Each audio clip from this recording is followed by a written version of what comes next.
Thank you, Presiding Officer. This is an important debate, and I took part in the public consultation and have informed my constituents that I do not support what's proposed for Inverclyde.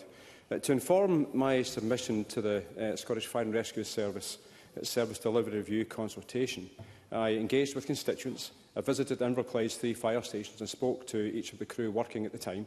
I attended the 2 Fire and Rescue Service public meetings in Greenock and Port Glasgow, and also met with a local FPU Scotland representative. I also spoke to senior management during a visit to the Port Glasgow station.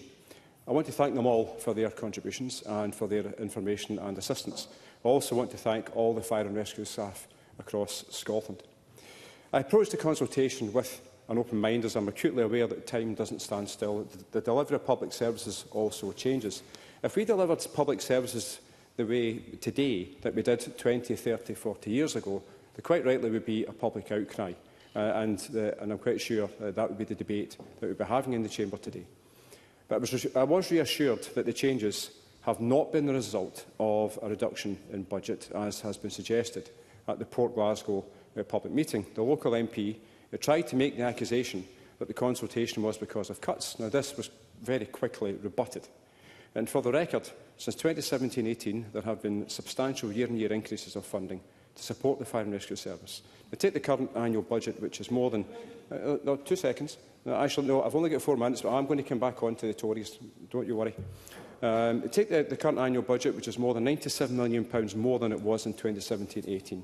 But notwithstanding that additional resource over that period, this increase, it does not, for me, it still doesn't guarantee the security and the safety of my constituents in Greenock and Inverclyde. That's because both options will have a negative impact on the number of whole-time firefighters locally. I don't believe the proposals will strengthen the on-call service, notwithstanding the various recruitment initiatives the Fire and Rescue Service have got planned. Now, the Greenock Fire Station is an on-call station which regularly attends calls in Largs in North Ayrshire, as the on-call station at Skelmerley can't always put out a crew. Port Glasgow station, one half of that covers up to Dargavel in Bishopton, in addition to elsewhere within the Inverclyde local authority area. Now, the point has been touched upon earlier regarding response times.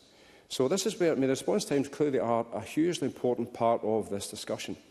So if Greenock is having to go down to Largs on a very regular basis, the complete folly, the complete utter madness of putting 650 homes into the Inverkip power station site is not going to help the response times.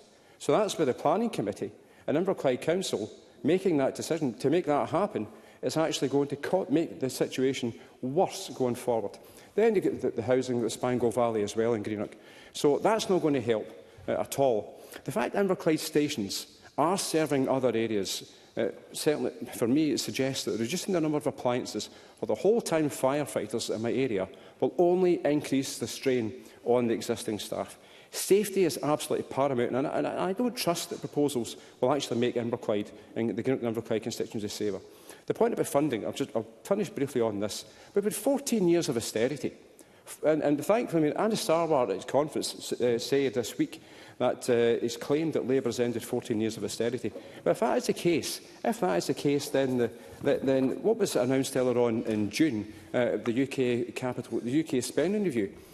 Don't continue with that austerity. Stop the austerity. Make sure more money goes into public services. Make sure more money goes into the Scottish Fire and Rescue Service and also public services across the UK. Because if that doesn't happen, then sadly the situation that we are now facing here and also elsewhere across the UK will continue. And I'm sorry, Mr. McMillan, you will need to conclude. So, okay, thank you, Presiding Officer. But genuinely, Presiding Officer, and also I do support my constituency. I do support the Fire and Rescue Service. But my goodness, these proposals need to be stopped. Sorry, they also need to think again to bring forward something. If they do bring something forward, it's actually going to secure the safety of my constituency.